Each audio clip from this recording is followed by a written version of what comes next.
How's it going, everybody? Welcome back to New Mexico State Men's Basketball News. I'm Marshall, and today is more than likely probably the last video I will make before I go on my trip. There's always a chance I might make another one here on the quicks if I can get it done today, so no guarantees. But today we're going to be talking about Yaak Yaak, former Aggie who played with the Aggies in Coach Huden's first year coaching here. He committed to Oregon State, so a pretty dominant Division I program, one of the bigger schools, Pac-12, all that, WCC.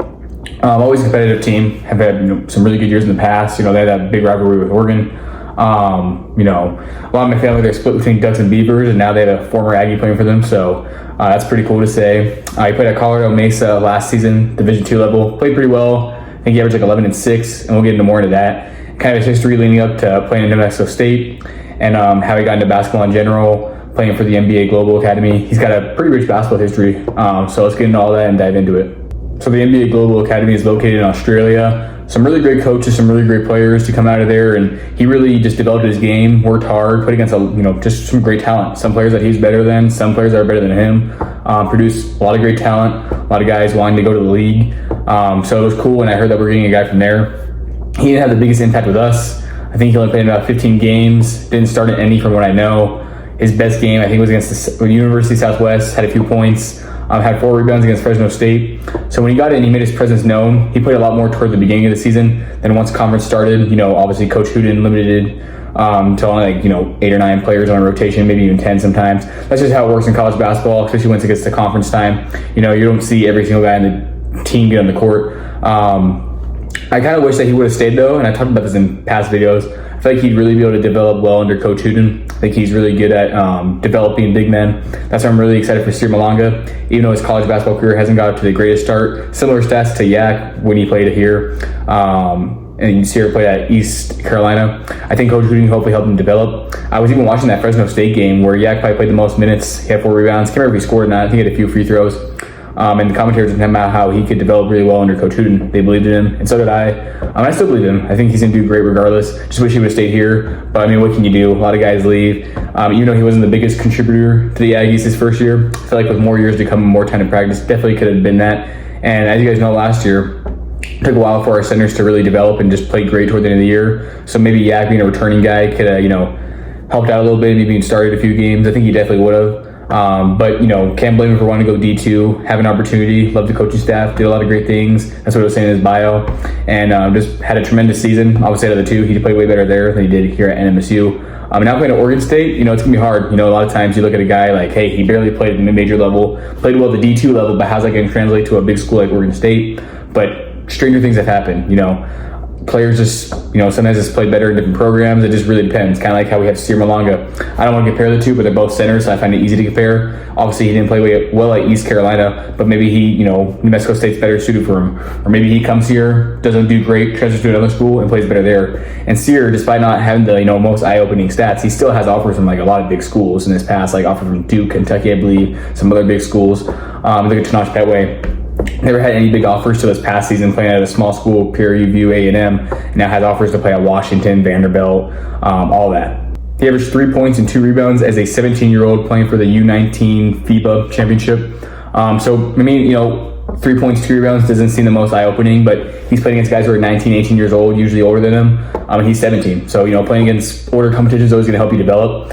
I'm not sure where else he played at. I just know college-wise, his best season was last year at Colorado Mesa, and I had no clue where he was at. I heard that he had an offer from Albany, but never heard anything from there. That's what Keelan was telling me. And then I found out, I can't remember how I found out. I think I found out that he entered the portal this year. Had no clue he was playing there last year. Still trying to figure out where other former Aggies are at from this past year's team. From what I know, I haven't seen Jaden Harris or Zadi sign anywhere. Only Carl playing at McNeese. I know I'm talking about making a video talking about where former Aggies went to go play college from this past season, but only one for sure I know has gone somewhere. I know Christian Cook and Deontay Bostic are trying to play professional basketball, probably overseas. I think Christian Cook, he might try to go to the NBA, not 100% sure. Deontay Bostic, I'm sure he's just going to try to play pro somewhere. Maybe we can make a video just highlighting some guys like that, just talk about their careers at NMSU, even if it was just for 1 year, or for Cook, Rob, and Jaden, guys who were here for 2 years. It's going to be kind of sad this upcoming season. From Coach Huden's first year, nobody's going to be on that team this upcoming season. But he's still building a great program.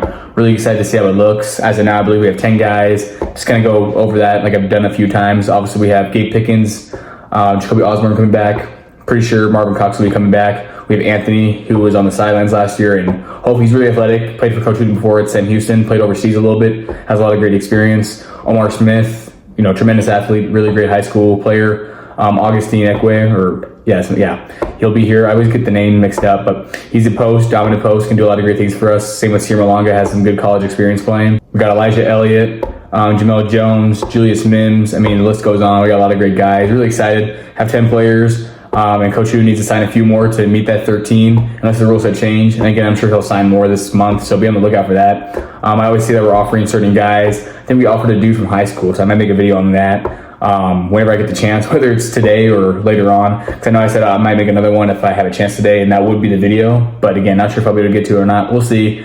Really tired, moving out, leaving tomorrow actually. Gonna be in Phoenix for a few days. There's always a chance I go to that Diamondback game, so if I do, I'll record some. They play against the Dodgers. I know a lot of people are Dodger fans, so we'll see how that goes, and maybe give you guys a different style of video with that. This past year at Colorado Mesa, Yak averaged 10.6 points and 6.2 rebounds, just over a block a game, might have been a block and a half. So did a lot of great things on both sides of the floor. Dominated in the paint and played pretty well on defense, getting a lot of good blocks. You can't expect that out of a 7-foot center, but he did really well with that. Kind of played a role when it came to blocks, kind of like what Jonathan Cantinga did with us, except Yak was obviously much more of a scorer. I think his scoring was similar to Casey, and then his defense was similar to Jonathan Cantinga. Not saying Casey wasn't a good defender, because he definitely was, but that's how I'd compare his game this past year. So he definitely learned from previous posts he played with. So pretty cool that he was able to do all that. He also did that all coming off the bench. He only started in 9 games, with 8 of them being the last 8 games. Only started one other game. Not sure why he didn't start more, but maybe there was another dominant big on his team that was just a better fit. I've also seen situations where guys come off the bench and they're better than some of the starters. It's just, sometimes you got to get a lift of scoring off the bench or some energy, and maybe Yak was that guy. I know a lot of people love Yak. He was a fan favorite for sure. I remember we had this little fat head of him and stuff, and everyone was cheering for him in the student section for a lot of the games for him to get in and stuff. And when he got in, he was pretty productive. Him and Keelan, were guys that were really hyped up. They were freshmen and stuff. We really wanted to do good and get in more when they had their opportunity. I remember one of the games, I think it was against Louisville, only 4 guys could get in because everyone fouled out. We only had 10 available players, so 6 players fouled out. I can't remember if Yak was in the game or if he fouled out or what went on with that, but I know Keelan got in at the end of the game.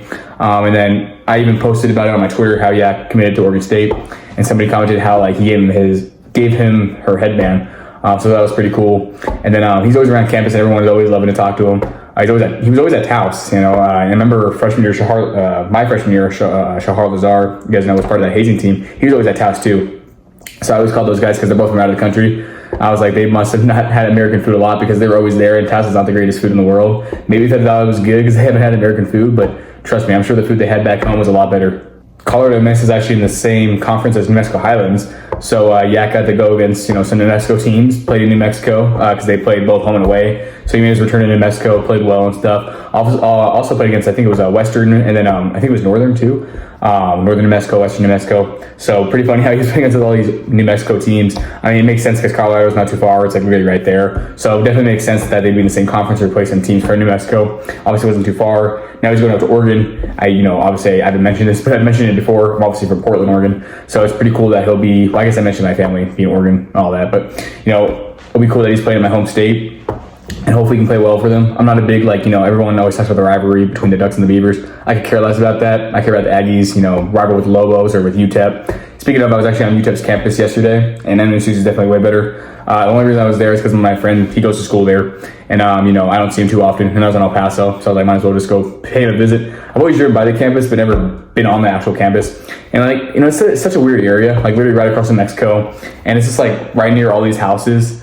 You can literally, I was telling my friend Eli, who I was with, going to meet up with my friend JD, I was like, can you imagine you live right next to the campus, just go to school there? You can literally walk. And I saw a lot of people walking in that area, so maybe that's what it was. There's a nice little park nearby, but overall I thought it was in a weird area for sure. But that's also our rival, one of our rivals, so I'm just gonna trash talk regardless whether I mean it or not, but I definitely do mean it. That's going to close it out for the video today. Just wanted to highlight Yak a little bit. I know we made videos on him in the past, so some of this, content might have seemed redundant, but I decided to make a video talking about him because I don't know when the next time I'll make a video is. Again, I might make another one today, so stay tuned for that just in case. May or may not, but then I'm going to be on that week-long trip, so it's going to be hard for me to upload a lot, but I'll definitely still post. If I see the news, I'll definitely post about it.